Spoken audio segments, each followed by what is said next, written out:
ও প্রশান্ত আত্মা, উখরুজি ইলা মাগফিরাতিম মিনাল্লাহ, আল্লাহর ক্ষমার দিকে বের হয়ে আসো। উখরুজি ইলা মাগফিরাতিম মিনাল্লাহি ওয়া রিদওয়ান, আল্লাহর ক্ষমার সন্তুষ্টির দিকে রুহুটা বের হয়ে আসো। স্মুথলি বলার সাথে সাথে মুমিনের দেহ থেকে রুহুটা বের হয়ে আজরাইলের হাতে চলে যায়। স্মুথলি বলার সাথে সাথে স্বাচ্ছন্দ্যে আনন্দে মুমিনের দেহ থেকে রুহুটা সা করে বের হয়ে মালাকুল মউতের হাতে এসে পড়ে। পড়েন সুবহানাল্লাহ। আল্লাহ এমন মৃত্যু তুমি আমাদের নসিবে রেখে দিও, চিৎকার করে পড়েন আমিন। আর যারা ইসলাম মানে নাই, আর যারা কোরআন মানে নাই, আর যারা দিন কায়েমের আন্দোলন করে নাই, দিনকে ভালোবাসে নাই, বাম আর রামপন্থী ছিল, নাস্তিক ছিল, ইসলাম বিরোধী ছিল, তাদের কাছেও মালাকুল মাউত আসে কি আসে না? চিল্লায়ে বলেন আসে কি আসে না? তাদের কাছেও আসে, কিন্তু আলা সূরাতি আকবাহি রাজুল, একজনের চেহারা যত ভয়ঙ্কর হতে পারে, যত নিকৃষ্ট হতে পারে, এরকম ভয়ঙ্করতম নিকৃষ্ট দুর্গন্ধওয়ালা একটা চেহারা নিয়ে আসে। রিজলাহু ফিল আরদ, পা থাকে জমিনে, রাসুহু ফিস সামা, হাদিসের বর্ণনা, পা দুইটা জমিনে, মাথা আকাশে। এসে ধমক দিয়ে জালিমের মাথার সামনে এসে বলে, ইয়া আইয়াতুহান নাফসুল খাবিসা, হে পাপাত্তা, হে অপবিত্র আত্মা, উখরুজি ইলা সাখাতিল্লাহি ওয়া গাদাবিহি, আল্লাহর রাগের দিকে, আল্লাহর অসন্তুষ্টির দিকে বের হয়ে আয়। মালাকুল মাউতের এই অর্ডার পাওয়ার সাথে সাথে রুহুটা কিন্তু বের হয় না। মুমিনের রুহুকে ডাক দিলে যেমনি স্মুথলি বের হয়, কাফিরের রুহু এভাবে বের হয় নাকি? কথা বলেন। রুহুটা ডানে যায়, ফাতাতাফাররাক, একবার রুহুটা ডানে যায়, আবার রুহুটা বায়ে যায়, আবার সামনে যায়, পায়ে যায়, হাতের মধ্যে ঢুকে ডানে বায়ে যায়। মালাকুল মাউত আবার ধমক দিয়ে বলে, ইয়া আইয়াতুহান নাফসুল খাবিসা, পাপাত্তা বের হয়ে আয়। রুহুটা আবার ডানে যায়, বায়ে যায়, সামনে যায়, পেছনে যায়, আবার খপাস করে মালাকুল মাউত রুহুকে ধরে টান মারে। সারা দেহটা থেকে প্রাণ রস সিক্ত করতে করতে দেহ থেকে রুহুটাকে টেনে হিচড়ে বের করে আনে। আর মুমূর্ষু রোগীটা চিৎকার মারতে থাকে, পড়েন না আউযুবিল্লাহ।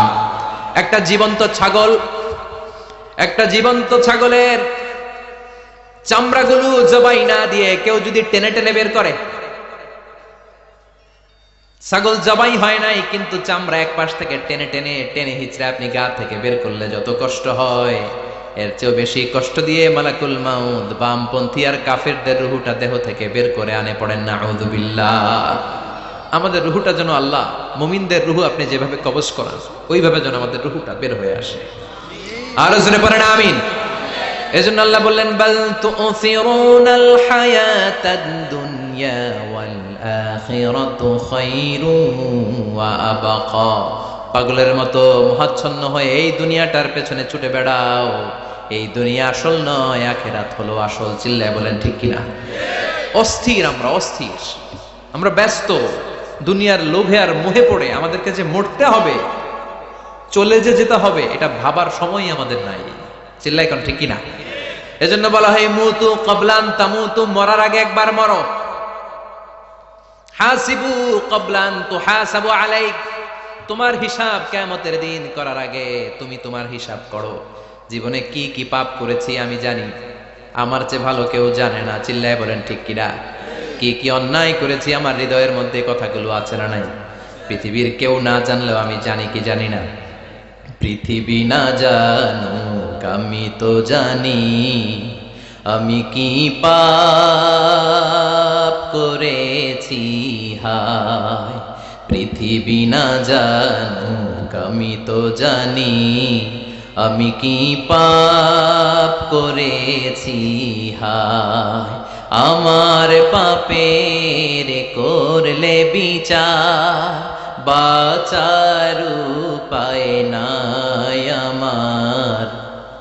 দয়াময় প্রভু মাফ করো আমায়, মাফ করো আমায়। পড়েন আমিন। আর জোরে আমিন। এজন্য হাসিবু ক্বাবলান তুহাসাবু আলাইক, তোমার হিসাব বসার আগে নিজে হিসাব করো কি কি করলা। আসল মরণের দিন শটান হয়ে তো শুয়ে পড়ো ভাই, মরার আগে আরেকবার মরো। মরার আগে আরেকবার কি করবে? কথা বলেন। মরার আগে কি করতে হবে? হঠাৎ একদিন বিছানায় শটান হয়ে শুয়ে যান, চক্ষুটা বন্ধ করেন, ভাবেন মরে গিয়েছেন, এই তোমার মালাকুল মাউত চলে এসে রুহুটা নিয়ে গেল। আত্মীয় স্বজন চিৎকার চেঁচামেচি শুরু করে দিল, কান্নার রোল পড়ে গেল চারদিকে। মাইকের মধ্য দিয়ে, মসজিদের মাইকে অ্যানাউন্স হয়, অমুক এলাকার নিবাসী অমুক ভাই আমাদের মধ্যে দুনিয়ায় নাই, তার জানাজা হবে এশার নামাজের পর, সবাই এসে রূহের মাগফিরাত করেন। সবাই আপনারে দেখতে আসবে, কেঁদে কেঁদে লোকজন আপনারে কবর দিতে আসবে। চিল্লায় বলেন ঠিক কি না?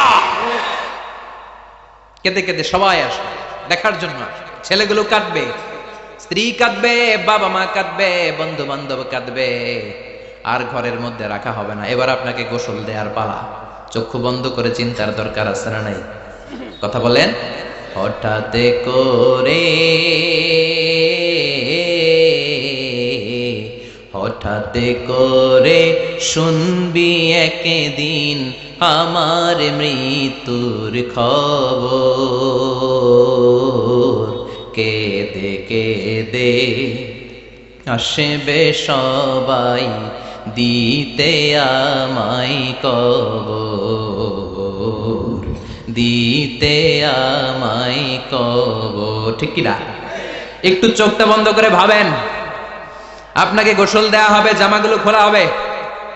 এত টাকা দিয়ে যে দামি গোসলখানা টাইলস লাগিয়ে ঘরে বানালেন, আপনার শেষ গোসলটা কি ওই দামি গোসলখানায় হবে? লাশ যেখানে ধোয়া হয় ওই জায়গায় ধোয়া হবে। আপনাকে কাফন পরানো হবে। আপনার কলিজার টুকরা ছোট বাচ্চাটারে বলা হবে, আব্বু দেখে যাও তোমার বাবারে শেষবারের মতো দেখো। আপনার বাবা মা শেষবারের মতো একটা নজর দিয়ে আপনার চেহারাটা দেখে নিবে। বন্ধু বান্ধবরা শেষবারের মতো একবার আপনারে দেখে নিবে। জানাজার জায়গায় নেওয়া হবে। হবে না এই ঘটনাটা আমাদের? হ্যাঁ, হবে কি না? হাজার হাজার মানুষ শেষ বিদায় দেওয়ার জন্য আসবে।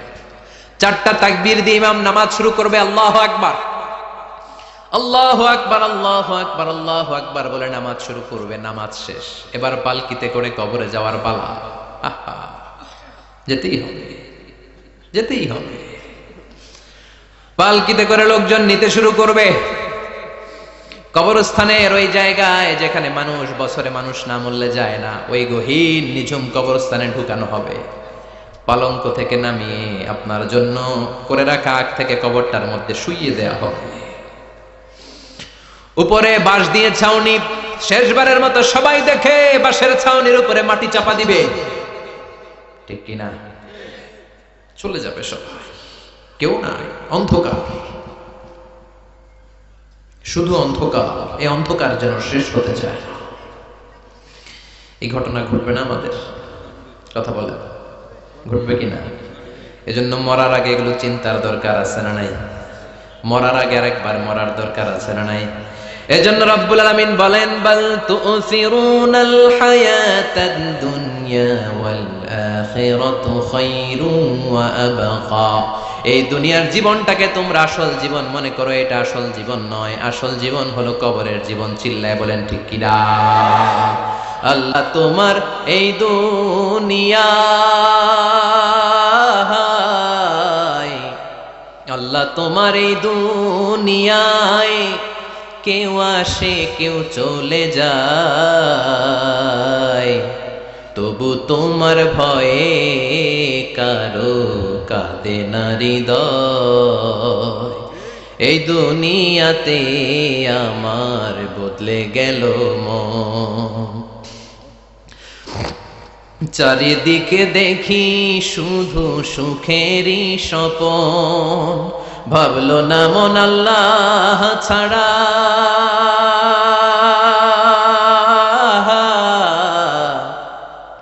ভাবলো না মন আল্লাহ ছাড়া নেই কোনো উপায়, তবু তোমার ভয়ে কারো কাঁদে না হৃদয়। ঠিক কিনা? আসে আর চলে যায়। প্রতিদিন মাইকে অ্যানাউন্স শুনি, অমুক এলাকার অমুক লোক নাই। দাদা গেল, বাবা গেল, বড় ভাই গেল, আত্মীয় স্বজন গেল, আমাকেও যেতে হবে, এই চিন্তা মাথায় নাই। চিল্লায় এখন ঠিক কিনা? এজন্য লাইফটা হলো one time, one chance. Second কোনো চান্স আপনাকে দেয়া হবে নাকি? কাফেররা বলবে, ইয়া রাব্বি আরেকটা সুযোগ দেন। লাউ আন্না লানা কাররা ইয়ানি মাররা, আল্লাহ আরেকটা সুযোগ যদি পেতাম দুনিয়াতে ভালো করে আসতাম। আল্লাহ বলবেন, ইন্নাহা কালিমাতুন কাইলুহা, এটা শুধু তাদের মুখের কথা, তাদেরকে আবার সুযোগ দিলেও তারা কিচ্ছু করবে না। চিল্লায় এখন ঠিক কিনা? এজন্য একটা চান্স আমরা পেয়েছি, এই দুনিয়ার ওয়ান চান্সে আমরা ভয় পাবো একজনকে। চিল্লায় বলেন তিনি কে? এজন্য যেতে আমাদেরকে হবে। এই মরণ থেকে পালানোর কোনো সুযোগ কেউ পালাতে পারে নাই। এই মরণ হলো আখিরাতের প্রবেশদ্বার। মরণ নামক পালকিতে চড়ে আমরা কবরের ভেতরে ঢুকি। মরণ হলো প্রথম পর্ব, কবর হলো দ্বিতীয় পর্ব। যেরকম ঠিক কিনা? এজন্য বিশ্বনবী বললেন, আল কবর রাউদাতুম মিন রিয়াদিল জান্নাহ আও হুফরাতুম মিন হুফারিন নার। কবর হলো কারো জন্য জান্নাতের বাগান, কারো জন্য জাহান্নামের গর্ত। আমরা বলি, আল্লাহ আমাদের কবরটারে জান্নাতের বাগান বানাও। আর জোরে পড়েন আমিন। আবার বিশ্বনবী বললেন, ইন্নাল কবরা আউয়াল মানজিল মিন মানাজিলিল আখিরাহ। কবর হলো আখিরাতের মঞ্জিলগুলোর প্রথম মঞ্জিল। আখিরাতে একটার পরে একটা অনেকগুলো স্টেশন আপনাকে পার হতে হবে। প্রথম স্টেশনটার নাম হলো কবর। প্রথম স্টেশনের নাম কি? এই কবর নামক স্টেশনে যদি আপনি মাফ পেয়ে যান, সামনের সব স্টেশনগুলোতে মাফের ব্যবস্থা করবে কে? আর কবর নামক স্টেশনে যদি ধরা খেয়ে যান, আপনার মায়ের আছে না নাই? লাশটাকে যখন রাখা হয়, লাশটা চিনে কে আমারে রাখলো, কে আমাকে ধৌত করলো, কে আমারে কাফন পড়ালো। এজন্য বিশ্বনবী বলেছেন, মুমূর্ষের সামনে বসে বসে পড়ো, লা ইলাহা ইল্লাল্লাহু মুহাম্মাদুর রাসূলুল্লাহ। লাকিনু মাউতাকুম লা ইলাহা ইল্লাল্লাহ। মুমূর্ষের সামনে দাঁড়িয়ে দাঁড়িয়ে পড়ো, লা ইলাহা ইল্লাল্লাহ। এই লা ইলাহা হচ্ছে জীবিতদের জন্য কালিমা, আর আমরা মরার পরে এই জিকির করি। ঠিক না? আমাদের দেশের অনেক জায়গায় লাশ নিয়ে কবরে যাওয়ার সময় লা ইলাহা পড়ে না। না, এটা আগের জিকির, মরার আগের জিকির। মরার আগে আপনাকে অ্যানাউন্সমেন্ট দিতে হবে, আল্লাহ ছাড়া কোনো ইলাহ নাই, বিশ্বনবী হচ্ছেন শেষ নবী এবং রাসূল। চিল্লায় বলেন ঠিক কি না? লাশটাকে যখন রেখে দেয়া হয়, বিশ্বনবী যত মানুষকে কবরে রেখেছেন তারপরে দাঁড়িয়েছেন আর বলেছেন, ইস্তাগফিরু লিআখিকুম, তোমার ভাইদের জন্য তোমরা দোয়া করো। ফাইন্নাহুল আনা ইউসআল, এখনই তাকে কবরে সুয়াল করা হবে। কবরে প্রশ্ন আসছে না নাই? কথা বলেন। বিশ্বনবী খাদিজাতুল কুবরা, ওনার প্রথম স্ত্রী খাদিজাতুল কুবরা তাহেরাকে কবরের মধ্যে রেখে দিয়ে কাঁদতে শুরু করলেন। চোখের পানি ছেড়ে অনেক দোয়া করলেন। দোয়া শেষে সব সাহাবারা ঘরে ফিরে যায়, বিশ্বনবী যায় না। সাইয়েদনা আবু বকর বললেন, ও নবী চলেন ঘরে যাই। অনেক তো দোয়া করলেন। বিশ্বনবী বললেন, আবু বকর তুমি যাও, আমি যাব না। এইটা সাধারণ মহিলা না, এটা বিপদের দিনের সঙ্গিনী খাদিজা। মক্কায় যখন আমার কেউ ছিল না, খাদিজা আমারে ভুলে নাই। 3 বছর কাফিররা আমাকে জেলখানায় বন্দী রেখেছে, নাম শিয়াবে আবি তালেবের জেলখানা। আমার স্ত্রী ওই জেলখানার জীবনেও আমারে ছাড়ে নাই। আমার সাথে 3 বছর খাদিজাও জেল খেটেছে। এই একটাই মহিলা, যেই মহিলাকে আল্লাহ আরশের উপর থেকে সালাম দিয়েছে, মহিলাটার নাম খাদিজা। আল্লাহু আকবার। আমার সব সন্তান আল্লাহ খাদিজার পেট থেকে দিয়েছে। ফাতিমাতুজ জোহরা খাদিজার মেয়ে, জাইনাব খাদিজার মেয়ে, উম্মে কুলসুম খাদিজার মেয়ে, রুকাইয়া খাদিজার মেয়ে, আবুল কাসেম বিশ্বনবীর ছেলে খাদিজার ছেলে, আব্দুল্লাহ যাকে তাইয়্যিব এবং তাহের নামে আমরা চিনি, সেও খাদিজার ছেলে। সুবহানাল্লাহ। ও আবু বকর, আমার এই কলিজার টুকরা প্রিয়তমা খাদিজারে রেখে দিয়ে কেমনে বাসায় যায়? তুমি যাও, আমি দাঁড়িয়ে থাকবো। এখনই মুনকার নাকির এসে খাদিজারে প্রশ্ন করবে, আমি দেখবো খাদিজা উত্তর দিতে পারে কিনা। আর প্রশ্নের উত্তরে যদি ভুল করে ফেলে, কবরের উপর থেকে আমি নিজে প্রশ্নের উত্তর দিয়ে দেব। সাইয়েদনা জিবরাইল বললেন, নবী আপনারা দাঁড়িয়ে থাকার দরকার নাই, আবু বকরের সাথে ঘরে চলে যান। আল্লাহ জানিয়ে দিয়েছে, খাদিজার কবরের প্রশ্নে যদি কোনো সমস্যা হয়, আরশের উপর থেকে খাদিজার প্রশ্নের জবাব আল্লাহ নিজে দিয়ে দিবে। এজন্য কবরের আযাব থেকে বিশ্বনবী পানাহ চেয়েছেন। বিশ্বনবী বলেছেন, আল্লাহুম্মা ইন্না নাউযু বিকা মিন আযাবিল কবর। ও আল্লাহ, কবরের আযাব থেকে তুমি আমাদেরকে বাঁচাও। পড়েন আমিন। কবরে মুমিনদেরকে 4টা প্রশ্ন করা হবে, কাফিরদেরকে 3টা প্রশ্ন। চিৎকার করে বলেন, মুমিনের প্রশ্ন কয়টা? আর জোরে বলেন। প্রথম প্রশ্ন, মার রব্বুক, তোর রবের নাম কি? আমরা কি বলবো? আল্লাহ আমারে রব, এই রবি আমার সব, দমে দমে তনু মনে তারি অনুভব। আল্লাহ আমারে রব, এই রবি আমার সব। পড়েন আমিন। দ্বিতীয় প্রশ্ন, আমার দিন, উত্তর দিনের নাম কি? ধর্মের নাম কি? তৃতীয় প্রশ্ন, মান হাযার রাজুল, এই লোকটাকে কে? আমরা বলবো মুহাম্মদ সাল্লাল্লাহু। 3টা প্রশ্নের উত্তর যখন আপনি কবরে করে দিতে পারবেন, অতিরিক্ত একটা প্রশ্ন, ওয়ামা ইলমুক, এই যে তিনটা প্রশ্নের উত্তর পাল্লা, কেমন করে উত্তর জানলা? কোত্থেকে শিখেছ? নকল করে আনছো কাফনের কাপড়ে? পরীক্ষার হলে নকল আছে না নাই? হাতে নকল আছে না? পায়ে নকল, মোজার ভিতরে নকল আছে না নাই? মোবাইলে নকল আছে না নাই? নকল থেকে আল্লাহ তুমি বাঁচাও। আরো আসতে কোন আমি। কিভাবে জানলা? কেমন করে তিনটা প্রশ্নের উত্তর শিখলা? What is the source of your knowledge? তথ্যসূত্র কি? আপনাকে বলতে হবে আমি যেই কিতাবটা থেকে শিখেছি কিতাবটার নাম কি। চিল্লায় বলেন কি নাম? এই কিতাবটা হলো কোরআন। আপনাকে বলতে হবে কোরআন থেকে আমি শিখেছি, বিশ্বনবীর হাদিস থেকে আমি শিখেছি। চারটা প্রশ্নের উত্তর যখন পারবেন, ফেরেশতারা বলবে আহলান সাহলান, খুশ আমদেদ, কংগ্রেচুলেশন, বাহ বাহ, তুমি তো চমৎকার পেরেছো। ফায়ুফসাহু লাহু কবরুহু ৭০ যিরাআন, মুমিন বান্দার কবরটা ৭০ হাত লম্বা করে দেয়া হবে। ইফতাহু লাহু বাবুন ইলাল জান্নাহ, জান্নাতের দিকে তার কবর থেকে একটা দরজা বানিয়ে দেয়া হবে। জান্নাতের সুঘ্রাণ ঠান্ডা বাতাস এসে তার কবরের ভিতরে ঢুকতে শুরু করবে। ইলবাসুল লিবাস মিন আহলিল জান্নাত, জান্নাতীদের পোশাক তার গায়ের মধ্যে পরিয়ে দেয়া হবে। আল্লাহু আকবার। আর বলা হবে নাম কানাউমিল আরুস, বাসর রাতে বর যেমনি কনেকে নিয়ে ঘুমিয়ে যায়, তুমিও একটা ঘুম দাও। আলহামদুলিল্লাহ পড়ে মুমিন বান্দা আনন্দের একটা ঘুম দিবে। ইসরাফিলের সিংগার আওয়াজ ছাড়া পৃথিবীর কোনো কিছুই তার আগে ঘুম ভাঙতে পারবে না। আল্লাহ আমরাও যেন সেদিন কবর একটা মজার ঘুম দিতে পারি, তুমি তৌফিক দাও। জোরে পড়েন আমিন। এবার বামপন্থী নাস্তিক আর কাফেরদের পালা, ইসলাম বিদ্বেষীদের পালা, আলেম ওলামাদের শত্রুদের পালা, ইসলামকে যারা বিজয়ী শক্তি হিসেবে মানতে পারে নাই তাদের পালা। চিল্লা এখন ঠিক কিনা? ওদেরকেও একই প্রশ্ন, রব কে? ওরা বলবে আমি জানি না। আমাদের উত্তর আল্লাহ। ওরা বলবে আমি কিচ্ছু জানি না, আমি সব ভুলে গেছি, আমার মাফ করে দাও, আমি কিছুই জানি না। তবে আমি ইসলাম বিরোধীদের সাথে চলতাম, যারা ইসলাম রে বাস দিত আমি তাদের সাথে স্লোগান দিতাম। এরকম ডাকাইত আছে না নাই? দ্বিতীয় প্রশ্ন, আমা দিন, ও তোমার ধর্মের নাম কি? কয় আমার ধর্ম নাই, আমার ধর্ম কর্ম নাই, আমি খালি দুনিয়া কে মজা লে লো, দুনিয়া তোমারই হ্যায়, আমি খালি দুম্মা চলে দুম। আছে না নাই? আমি শুধু মৌজ মাস্তিতে ব্যস্ত ছিলাম, আমার দুনিয়া নাই, দিন নাই, আখেরাত নাই, রবকে আমি জানি না, ধর্মকে জানি না। ইসলাম বিরোধী রাজনীতি আমি করতাম, মাও সেতুংয়ের রাজনীতি, কার্ল মার্কসের রাজনীতি, বুশের রাজনীতি, ডোনাল্ড ট্রাম্পের রাজনীতি, বামপন্থীদের রাজনীতি। চিল্লা এখন ঠিক কিনা? কোনো ধর্ম নাই। এই লোকটাকে চিনো কিনা বলো? বিশ্বনবীর চেহারা দেখিয়ে বলা হবে এই লোকটাকে, কয় জানি না। এরে আমি মানতাম না, এরে আমি গালে দিতাম। এরকম জাহান্নামের নরকীট আর পিতৃ পরিচয়হীন জারদ সন্তান বাংলার দেশেও আছে না নাই? এই মহামানবটাকে গালি দিয়ে পৈশাচিক আনন্দ পায়। পত্রিকায় লিখে, ব্লগের মধ্যে লিখে, ইন্টারনেটে কার্টুন বানিয়ে বানিয়ে পৈশাচিক ফুর্তি করে। এগুলো জাহান্নামের কীট, এগুলো জারদ সন্তান, বাপ মায়ের ঠিক নাই। চিল্লায় ঠিক কিনা? আমার নবীরে যারা গালি দেয় এগুলোর বাপ মায়ের ঠিক আছে? এগুলোর কোনো গোড়া আছে? এগুলোর কোনো শেকড় আছে? এগুলো আগাছা চিৎকার করে বলো ঠিক কিনা? বলবে আমি জানি না। ফেরেশতারা বলবে দাঁড়া, আমরা জানি।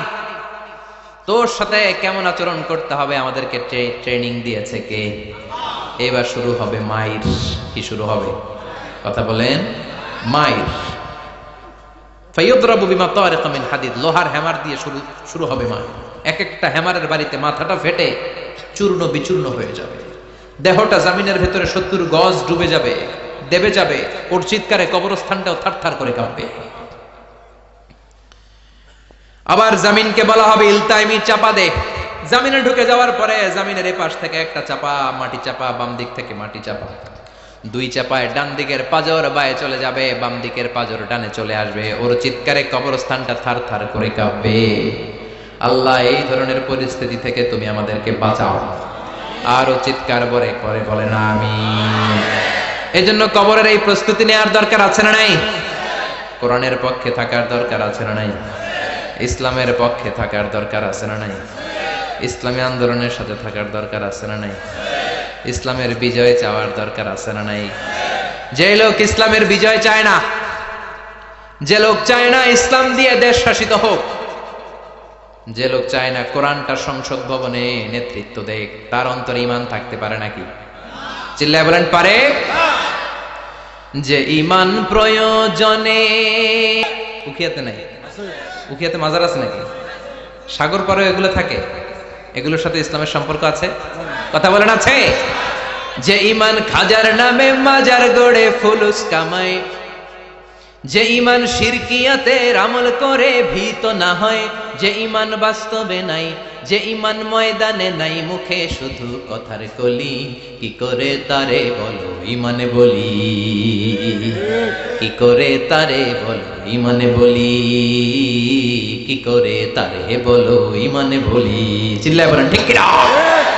এজন্য ঈমানের দাবি হচ্ছে অন্যায়কে প্রতিরোধ করতে হবে, হকের পক্ষে থাকতে হবে। কোরআনের রাজনীতি নিজ চোখে দেখে ইসলামকে সংসদ ভবনের উপরে কালিমার পতাকা পতপত করে দেখার স্বপ্ন অন্তরে থাকতে হবে। চিল্লায় এখন ঠিক কিনা? এটাই তো মুমিন, যে ইসলামকে বিজয়ী শক্তি হিসেবে দেখতে চায়, যে কোরআনের আইন চায়, যে কোরআনের রাজ চায়। চিল্লায় বলেন ঠিক কিনা? এজন্য আমরা আল্লাহর কাছে কামনা করি, আল্লাহ তুমি আমাদেরকে ঈমানের মৃত্যু দাও, তুমি আমাদেরকে কবরের সব প্রশ্নগুলো সহজ করে দাও। পড়ে না আমিন? আরো জোরে পড়ে না আমিন? এজন্য আল্লাহ বললেন বাল তুসিরুনাল হায়াতাদ দুনিয়া ওয়াল আখিরাতু খায়রুন ওয়া আবাকা। ও আমার গোলাম, দুনিয়ার এই জীবনটাকে তোমরা আসল জীবন মনে করো, এই জীবন কিন্তু আসল জীবন না। আসল জীবন হলো আখিরাতের জীবন। কোন ঠিক কিনা? এই জন্য মৃত্যু থেকে যতই পালাও, পালিয়ে বেঁচে থাকতে পারবা নাকি? পারা যাবে? চিল্লায় বলেন। কোন নবীরা পারছে? আদম আলাইহিস সালাম মৃত্যু থেকে বেঁচে গেছে না? মরছে? কথা বলেন না। উনি পৃথিবীর একমাত্র মানুষ যিনি জানতেন যে উনি কতদিন বাঁচবেন। সুবহানাল্লাহ পড়েন। উনি জানতেন উনি কতদিন বাঁচবেন। কেন আল্লাহ জানালেন? এর কারণ মৃত্যু কি এটা উনি জানেই না, কেমনে মরে দেখেই নাই, কষ্ট কি জানে না। আমরা আমাদের দাদাকে মরতে দেখেছি, বাবাকে মরতে দেখেছি, মামাকে মরতে দেখেছি, মরণের কত কষ্ট আমরা দেখি, এজন্য ভয় আছে না নাই? আদম আলাইহিস সালামের দাদা আছে নাকি? বাবা, মামা, খালু, শালা আছে? নাই। এজন্য মৃত্যু যে কেমন এটা উনি জানতেন না। এজন্য আল্লাহ জানিয়ে দিলেন, আদম পৃথিবীতে তুমি 1000 বছর বাঁচবে। আলফু সানা লাম্মা খালাকাল্লাহু আদামা ওয়া কানা তুলুহু 60 যিরাআন। বুখারীর বর্ণনা, সাইয়েদনা আদম আলাইহিস সালামকে বানানোর পরে আল্লাহ 60 হাত লম্বা বানালেন। কয় হাত? জোরে বলেন, আরো জোরে। 60 হাত লম্বা। এরপরে ওনার ঔরসে পৃথিবীতে যত নারী আসবে, পুরুষ আসবে রূহের জগতে, সবগুলো রূহকে বসিয়ে দিলেন বৈঠকে। সুবহানাল্লাহ। বিশাল কনফারেন্স রুম। আমরাও ছিলাম না? আমাদের রূহটাও ছিল। সাইয়েদনা আদম বললেন, আল্লাহ এরা কারা? আল্লাহ বললেন, আদম এগুলো সব তোমার সন্তান। সাইয়েদনা আদম অবাক দৃষ্টিতে, অপলক নয়নে নিজের সন্তানদের রূহগুলো দেখতেছিলেন। দেখতে দেখতে হঠাৎ একটা রূহকে ভালো লেগে গেল। বললেন, আল্লাহ এটা কার রূহ? আল্লাহ বললেন, এটা দাউদ আলাইহিস সালামের রূহ। পড়েন সুবহানাল্লাহ। আল্লাহ এটাকে দেখতে বড় ভালো লাগে, কার রূহ? এটা তোমার ছেলে নবী হবে, নবী দাউদের রূহ। কাম উমরু, আল্লাহ দুনিয়াতে সে কয়দিন বাঁচবে? আল্লাহ বললেন, 40 সানা, 40 বছর। কয় বছর? সবাই বলেন কয় বছর? 40 বছর। সাইয়েদনা আদম বললেন, মাবুদ আমার এত সুন্দর কলিজার টুকরা সন্তান দাউদ আলাইহিস সালামকে দুনিয়াতে মাত্র 40 বছর আপনি কেন দিলেন? আল্লাহ প্রথম মানুষ এবং নবী হিসেবে আপনার কাছে ফরিয়াদ করি, আমার ছেলে দাউদের বয়স বাড়ায়া দেন। আল্লাহ কয় না, হাদা কদ কুতিবা, এটা লেখা হয়ে গেছে। রুফিআতিল আকলাম ওয়া জাফফাতিস সুহুফ, লিখে ফেলছি, কলম শুকায় গেছে, কালি শুকায় গেছে, এটা চেঞ্জ করা যাবে? সাইয়েদনা আদম বললেন, আল্লাহ আমি বাঁচবো কয় বছর? কয় তুমি থাকবা কয় বছর? আলফু সানা, 1000 বছর। মনে আছে? আল্লাহ আমার 1000 বছরের দরকার নাই, আমি আমার 1000 বছর থেকে 60 বছর আমার ছেলে দাউদরে আমি দিয়ে দিলাম। আদম আলাইহিস সালামের 1000 বছর থেকে 60 বছর যদি দান করে দেয়, ওনার আর কত রইল? 940। আর 60 বছর যদি দাউদ নবীর 40 বছরের সাথে যোগ দেয়া হয়, উনি পেলেন কয় বছর? 100। সাইয়েদনা আদম পৃথিবীতে আসলেন, এসে থাকতে শুরু করলেন। দিন গড়িয়ে রাত আসে, মাস গড়িয়ে বছর আসে, বছর যায় বছর আসে। ঠিক 940 বছর পর মালাকুল মাউত আদম আলাইহিস সালামের কাছে আসলেন, বললেন আনা মালাকুল মাউত উকিলা বিকুম, আপনাদের জন্য আল্লাহ আমাকে বানিয়েছে রূহ কবজ করতে। ও আদম, আবুল বাশার, পৃথিবীর প্রথম মানব, প্রথম নবী, আপনার সময় শেষ, রেডি হন। কি হন? খেলা শুরু হবে, এখনই রূহ কবজ করে নিয়ে যাব। সাইয়েদনা আদম বলে, এখন আসছো কেন? আমার আরো 60 বছর বাকি আছে। মালাকুল মাউত বলে, না, আপনি রূহের জগতে আল্লাহর কাছে আপনার সন্তান দাউদকে কয় বছর দিয়েছিলেন? 60 বছরের জন্য 940 বছর আপনার জন্য লেখা। আমি এখন আপনার রূহ কবজ করতে চাই। সাইয়েদনা আদম বলে, আমি মানি না, আমি কাউরে দেই নাই। 60 বছর আমি দেই নাই, আমি আরো বাঁচবো, আমি আরো বাঁচবো, 60 বছর আমি বাঁচবো, আমি কি দেইটাই নাই। মেয়ে যাও। মালাকুল মাউত আল্লাহর যে বলে, আল্লাহ দেয় নাই বলে, আসলে ভুলে গেছে। আসলে আফাতুল ইলমি আন নিসিয়ান, মানুষ ভুলে যায়, মানুষ বড্ড ভুলে যায়। আমরা অনেক সময় খাইয়াও কই খাই নাই। অনেক কিছু আপনি দিছিলেন কিন্তু ভুলে যাই, গলার নিচ দিয়ে নামার পরে কই তুমি কিচ্ছু দাও নাই। আছে না নাই? নাসিয়া আদম ফানাসিয়া বানু, আদম আলাইহিস সালাম ভুলে গেছেন, তাই আমরাও ভুল করি, ঠিক কি না? এজন্য আমাদের নেতারাও বলে এটা দেব ওটা দেব, নির্বাচনের পর সব ভুলে যায়। আছে না নাই? ওই যে আদম আলাইহিস সালাম ভুলছে, আমরাও ভুলে যাই। ওনাদের দোষ কি? ভুলে যায়, বেমালুম ভুলে যায়। আল্লাহ বললেন, মালাকুল মাউত আর জোরাজুরি করো না। 940 নয়, ঠিক 1000 বছর পরে আদমের কাছে যাবা। আমি আমার আদমের ভাগ্যে এই জিনিসটাই রেখে দিয়েছিলাম রে মালাকুল মাউত। আমি আগ থেকে এটাই রেখেছি, আমি জানতাম সে ভুলে যাবে। চিল্লা এখন সুবহানাল্লাহ। তার মানে পৃথিবীর সবচাইতে লম্বা মানুষ, 60 হাত লম্বা, এত শক্তিশালী আদম আলাইহিস সালাম শ্রীলঙ্কাতে প্রথম নেমেছিলেন। এক লাফ দিলে আদা মাইল চলে যাইতেন। সুবহানাল্লাহ। কি লম্বা মানুষ! থাকতে পারছে? কথা নাই, ঘুমে ধরছে? শেষ করে দেই। হ্যাঁ, আরো কয়েক মিনিট চলবে? চলবে চলবে। তাকবীর দেন, লিল্লাহি তাকবীর। আদম আলাইহিস সালাম চলে গেলেন। ওনার পরের নবী ইদ্রিস আলাইহিস সালাম, উনি মরে নাই। ইদ্রিস আলাইহিস সালাম মরছে, কে বলছে? উনিও মরেছেন। তবে ওনার মৃত্যুর আজীব এক ঘটনা আছে, অনেক লম্বা কথা।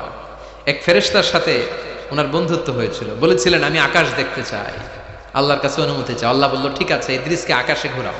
প্রথম আকাশে ঘুরলেন, দ্বিতীয় আকাশে ঘুরলেন, তৃতীয় আকাশে ঘুরলেন, চতুর্থ আকাশে ঘুরলেন। ইন দ্য মিন টাইম চতুর্থ আসমানে মালাকুল মাউত পৃথিবীর দিকে নেমে আসছিল। ওই ফেরেশতা বলে, মালাকুল মাউত আপনি কই যান? মালাকুল মাউত বলে, একটু আগে আল্লাহ ফরমান জারি করেছে, চতুর্থ আসমানে আমার নবী ইদ্রিসের রূহ কবজ করো। সুবহানাল্লাহ। আমি বললাম, আল্লাহ আপনার পাঠানো নবী সাইয়েদনা ইদ্রিস থাকে দুনিয়ায়, চতুর্থ আসমানে পামু কই? আল্লাহ কয়, কথা নাই, দৌড় দে। আমি দৌড় দিলাম, এসে দেখি ইদ্রিস আলাইহিস সালাম এখানে রেডি। সুবহানাল্লাহ। ওয়া রাফা'নাহু মাকানান আলিয়্যা। ইদ্রিস আলাইহিস সালামের রূহ কবজ দুনিয়ায় হয় না, চতুর্থ আকাশের মধ্যে হয়েছে। একটু চিৎকার করে পড়বেন সুবহানাল্লাহ। এরপরে সুলাইমান আলাইহিস সালাম, উনি তো মরে নাই, মরছে? উনি জিন চালাইতো, উনিও মরবে? শক্তিশালী একজন নবী ছিল। উনি মালাকুল মাউতকে বলেছিলেন, মালাকুল মাউত আমার মৃত্যুর সুয়াইয়া, সামান্য কিছু আগে আমারে বইলো, আমার একটা কাজ আছে। মালাকুল মাউত মৃত্যুর কিছু সময় আগে এসে বলল, সুলাইমান টাইম ইজ আপ, সময় শেষ, অল্প কিছু সময় বাকি, কি করবেন করেন। সাইয়েদনা সুলাইমান জিনদেরকে ডাকলো, ও জিনেরা, বিশাল একটা প্রজেক্ট আছে, প্রজেক্টে কাজ শুরু করো। আর কিছুদিনকে বলল, চারদিকে গ্লাস ফিটিং করা একটা রুম বানাও। সাইয়েদনা সুলাইমান আলাইহিস সালাম গ্লাস ফিটিং করা রুমের ভেতরে ঢুকলেন। এই রুমে ঢুকার দরজা নাই, হাতে একটা লাঠি নিলেন। কি নিলেন? লাঠির মধ্যে ভর করে দাঁড়িয়ে রইলেন আর জিনদের দিকে তাকিয়ে রইলেন। জিনেরা এত বদমাশ ছিল, সাইয়েদনা সুলাইমান দাঁড়িয়ে না থাকলে কাজ করতো না। ছিল ফাঁকিবাজ। কি ছিল? দাঁড়ায় না থাকলে আজও লোকজন কাজ করতে চায় না, ঠিক কিনা? মালিক দাঁড়ায় থাকলে ঠিকই কাজ হয়ে যায়। সুলাইমান আলাইহিস সালাম লাঠির মধ্যে ভর দিয়ে দাঁড়িয়ে রইলেন আর বললেন, কাজ করো। জিনেরাও কাজ শুরু করলো। ওদিকে মালাকুল মাউত এসে বলে, ও সুলাইমান সময় তো শেষ। সুলাইমান বলে, সমস্যা নাই, রূহ কবজ করেন। উনি লাঠির মধ্যে ভর দিয়ে দাঁড়িয়ে রইলেন। গ্লাস ফিটিং করা রুমের ভিতরে কোরআন সাক্ষী। মালাকুল মাউত ওইভাবে লাঠিতে ভর দেওয়া অবস্থায়, দাঁড়ানো অবস্থায় সাইয়েদনা সুলাইমান আলাইহিস সালামের রূহ কবজ করে নিলেন।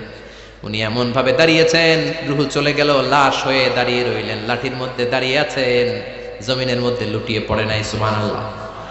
জিনগুলো দূর থেকে ভাবলো, বস তো দাঁড়ায় আছে। কে দাঁড়ায় আছে? জিনেরা মনে করছে বস দাঁড়ায় আছে, কাজ করতেই হবে, করতে করতে পুরা প্রজেক্টের কাজ শেষ। ইন দ্য মিন টাইম ঝিঝি পোকা, উই পোকা, যেই পোকা কাঠ খেয়ে ফেলে, এই কাঠ খাওয়ার পোকা সুলাইমান আলাইহিস সালাম লাঠির ভেতরে ঢুকে লাঠিও খেয়ে ফেলেছে। সাইয়েদনা সুলাইমান আলাইহিস সালাম ধপাস করে জমিনে পড়েছে, আর জিনেরা কয় হায় হায়, খালি খালি কাম করছে এতদিন। সুবহানাল্লাহ কইবেন না? সুলাইমান আলাইহিস সালাম বাঁচতে পারেন, চলে গেলেন। মুসা আলাইহিস সালাম মরছে, উনি মরবে কেন? উনি তো খালি মারে। মরছে এক থাপ্পড়ে ফেরাউনের বাবুর্চি নাই। মুখের আগে হাত চলতে কয়েকজন, এর মধ্যে মুসা আলাইহিস সালাম আছে না নাই?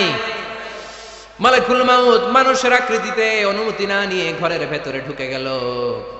ঢুকে বলে আনা মালাকুল মাউত, আমি মৃত্যুর ফেরেশতা। তো কি চাও? জিতু আন আকবাদা রূহাক, আপনার রূহ কবজ করতে আসছি। কিন্তু মুসা আলাইহিস সালাম দেখতেছেন দিব্য একজন মানুষ, কি দেখে? আবার সালাম দেয় নাই, অনুমতি নিয়েও ঢুকে নাই। অমিয়া অনুমতি নিয়ে ঘরে ঢোকার দরকার আছে না নাই? মুসা আলাইহিস সালামের মেজাজ বড় গরম। উনি বললেন কি করবি? কয় আপনারে মারমু। কয় এদিকে আয়। মালাকুল মাউত মনে মনে ভাবে এতদিন সব মানুষগুলো আমারে দেখলে দিত দৌড়, আজকে মনে হয় আমারে দিতে হবে দৌড়। এক পা গায়ে দুই পা পেছায় সাহস করে সামনে গেলেন।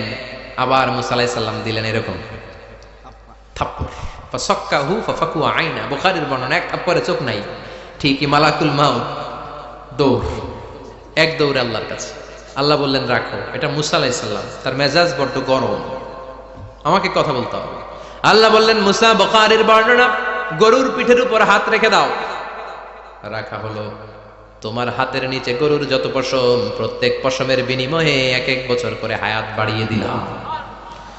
মুসা আলাইহিস সালাম অনেক চালাক না, উনি বললেন আল্লাহ আমার হাতের নিচে যদি গরুর 2000 পশম থাকে, তার মানে 2000 বছর হায়াত বাড়িয়ে দিলেন, কিন্তু এক্সট্রা হায়াত যখন শেষ হয়ে যাবে এরপরে কি হবে? আগে ওইটা বলেন। আল্লাহ বললেন সুম্মাল মাউত, তারপরে তো মুসা মরতেই হবে, আসতেই হবে। সাইয়েদনা মুসা আলাইহিস সালাম বললেন ফাল আনা, তাহলে আর দেরির দরকার নাই, এখনই আমি আপনার কাছে চলে যেতে চাই। মালাকুল মাউত মুসা আলাইহিস সালামের রূহ নিয়ে উড়াল দিলেন। সুবহানাল্লাহ। বাঁচতে পারছে? বিশ্বনবী মরে নাই, উনি ইন্তেকাল করেছেন। চিল্লা এখন ঠিক কিনা? ইন্তেকালের আগে বিশ্বনবী প্রচন্ড অসুস্থ হলেন। মা আয়েশারে ডেকে বললেন আয়েশা, মনে হয় আমি বাঁচবো না। ওই যে খায়বার বিজয়ের দিন, খায়বার দুর্গ বিজয় করার পরে এক ইহুদি মহিলা আমার দাওয়াত দিয়েছিল, ওই দাওয়াত খেতে যাওয়ার পরে গোশতের মধ্যে বিষ মাখানো হয়েছিল রে আয়েশা। ওই বিষ মাখানো খাসির গোশত খেয়ে যে ব্যথা আমার পেটে উঠেছিল, আজ আবার সেই ব্যথা উঠেছে। বিশ্ব নবী ওই বিষ খাওয়ানো গোশতের কারণে ইন্তেকাল করেছেন, তার মানে বিশ্ব নবী শাহীদ। জামা আল্লাহু বাইনা নবুওয়া ওয়া শাহাদা, আল্লাহ বিশ্ব নবীকে শুধু নবী বানায় নাই, শহীদ হিসেবে কবুল করেছে। সুবহানাল্লাহ কইবেন না? প্রচন্ড অসুস্থ, উনি ছাড়া মসজিদে নববীতে কেউ ইমামতি করার সাহস পায় না। বিশ্বনবী বললেন আবু বকর তুমি যাও, আবু বকরও যায় না। বিশ্বনবী বললেন পানি আনো, বিশ্বনবী পানি দিয়ে ওযু করলেন। ওযু করে কয়েকজন সাহাবীকে ধরে উঠতে চাইলেন, আবার ধপাস করে বেহুশ হয়ে পড়লেন। বিশ্বনবী উঠতে পারে না, আবার বললেন ঠান্ডা পানি আনো। পানির ভেতরে বিশ্বনবী দুই হাত ঢুকিয়ে দিয়ে ঠান্ডা ভিজা হাত দিয়ে চেহারার মধ্যে মাসে করলেন, আর বললেন ইন্নালিল মাউতি লা সাকারাত, হায়রে মৃত্যুর কি যন্ত্রণা, হায়রে মৃত্যুর যে কি কষ্ট। ও মিয়া, বিশ্বনবী যদি মৃত্যুর কষ্টে কাতরায়, আমাদের অবস্থা কি? আমাদের নসিবে কি আছে? আল্লাহ তুমি বাঁচাও, পড়ে না আমি। বিশ্বনবী কাঁদছেন, সাহাবারা একের পর এক দেখতে আসে, কান্নার রোল পড়ে গেল চারদিকে। বিশ্বনবীর কলিজার টুকরা নয়নের পুটুলি সাইয়্যিদাতুনা ফাতিমা বিশ্বনবীর কান্না সহ্য করতে পারে না। বিশ্বনবীকে ধরে মা ফাতিমা, সাইয়্যিদাতুনা ফাতিমা বিলাপ করা শুরু করে দিলেন, চিৎকার দিয়ে কান্নাকাটি শুরু করে দিলেন, আর বললেন ওয়া কুরবাবা, ওয়া কুরবাবা, হায় হায় আমার বাবার কি কষ্ট, আহা আমার বাবার কি কষ্ট হচ্ছে। বিশ্বনবী বললেন ফাতেমা তুমি কেঁদো না, আমার কষ্ট আজকের পরে আর থাকবে না, আজকে তোর বাবার সব কষ্ট বন্ধ হয়ে যাবে। কি যেন কানে কানে বললেন, ফাতেমা আরো কেঁদে দিল। আবার কানে কানে কি যেন বললেন, ফাতেমা হেসে দিল। বিশ্বনবীর ইন্তেকালের অনেক পর মা আয়েশার কাছে ফাতেমা বললেন, আমি যখন প্রথমে কেঁদেছিলাম আব্বা বলেছিল আমি আর বাঁচবো না রে ফাতেমা। আবার কানে কানে একটা কথা বলার পরে হেসেছিলাম, আব্বা বলেছিল আমার পরে আমার পরিবার বর্গের মধ্য থেকে সর্বপ্রথম তোমার সাথে আমার দেখা হয়ে যাবে রে ফাতেমা। অল্প কয়েক মাসের ব্যবধানে সাইয়্যিদাতুনা ফাতেমা উনিও ইন্তেকাল করলেন। বিশ্বনবী শোয়া থেকে উঠতে পারে না। এক সাহাবীকে দেখলেন মেসওয়াক করছে, বিশ্বনবী মেসওয়াকের দিকে তাকিয়ে রইলেন। বিশ্বনবীর নিথর দেহটা পড়ে আছে। আয়েশারা যে বলবে আয়েশা মেসওয়াক দাও, বলতে পারে না। মা আয়েশা বুঝতে পেরে মেসওয়াক আনলেন, বিশ্বনবীকে মেসওয়াক করিয়ে দিলেন। এবার বিশ্বনবী বললেন, ও আবু বকর শোনো, আল্লাহ আমাকে অপশন দিয়েছে। কি দিয়েছে? আল্লাহ বলেছে নবী আজীবন থাকতে চাইলে থাকেন, আর আসতে চাইলে চলে আসেন। আমি থাকতে না চেয়ে আল্লাহর কাছে চলে যাওয়ার ইচ্ছা করলাম।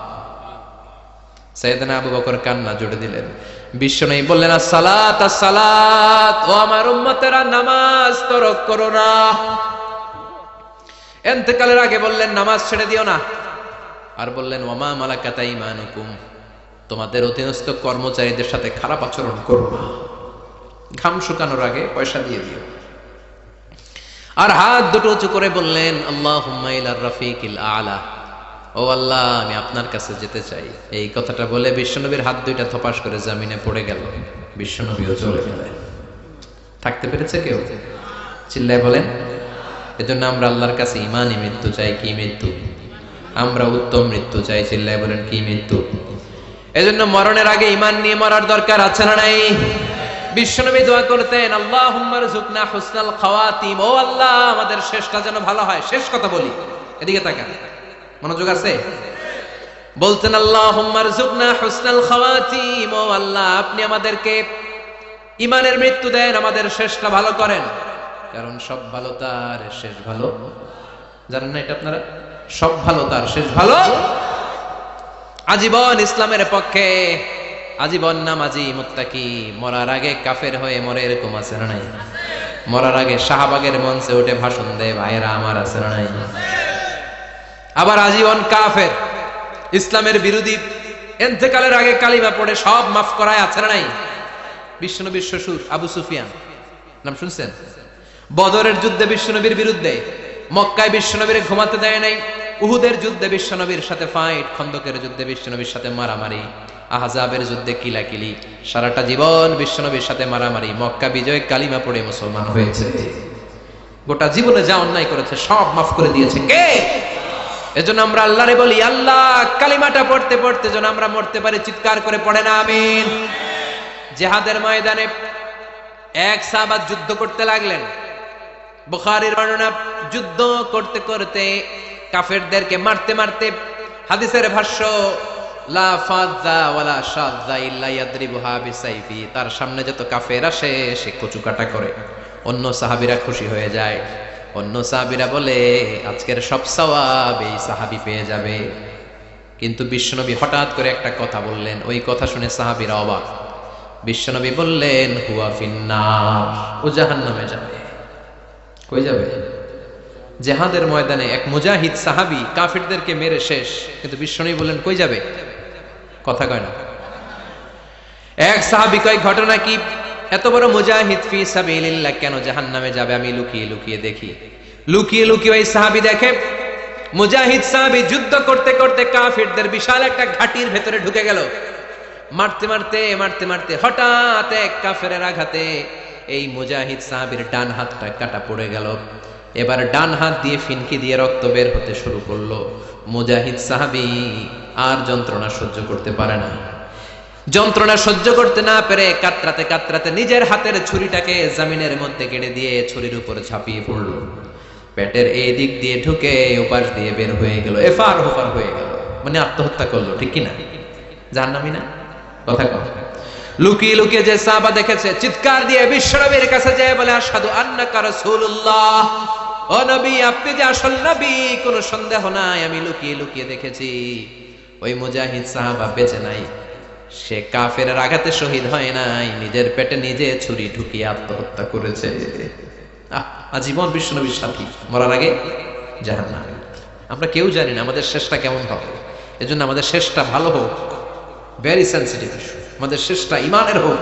এখন যেমনি মাথা ঠিক আছে, বুদ্ধিমত্তার সাথে শাহাদাত বাক্যের উপর যেন আমরা মরতে পারি। আমরা পড়ি আমিন। চিল্লায় পড়েন আমিন।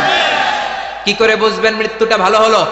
এক নাম্বার আলামত আন-নুতকু বিশ-শাহাদা, মরার আগে আওয়াজ করে জিকির করে কেউ যদি পড়তে পারে, লা ইলাহা ইল্লাল্লাহু মুহাম্মাদুর রাসূলুল্লাহ সাল্লাল্লাহু, এটা হচ্ছে আলামাতু হুসনিল খাতিমা।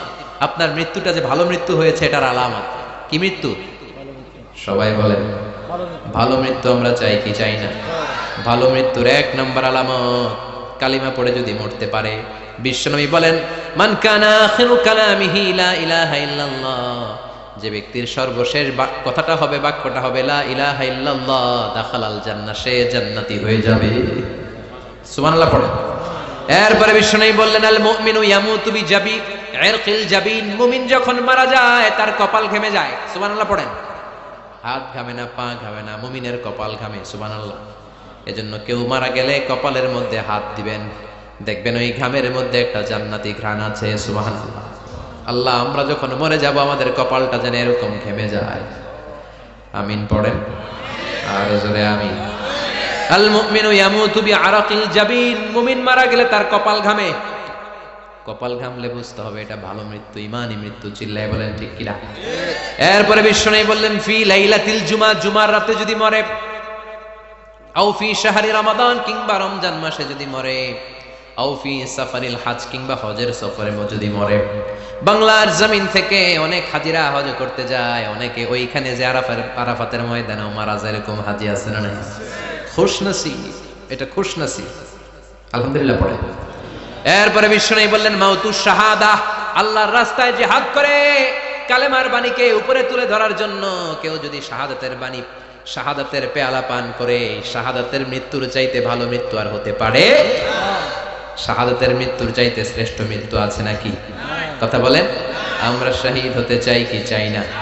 আমাকে শহীদ করে ওই মিছিলে শামিল করে নিও, আমাকে শহীদ করে সেই মিছিলে শামিল করে নিও, যে মিছিলের নেতা মীর হামজা, খোবায়েবে খাব্বাব, আল্লাহর কাছে তারা অতি প্রিয়, শামিল করে নিও, আমাকে শহীদ করে সেই মিছিলে শামিল করে নিও। পড়ে না আমিন।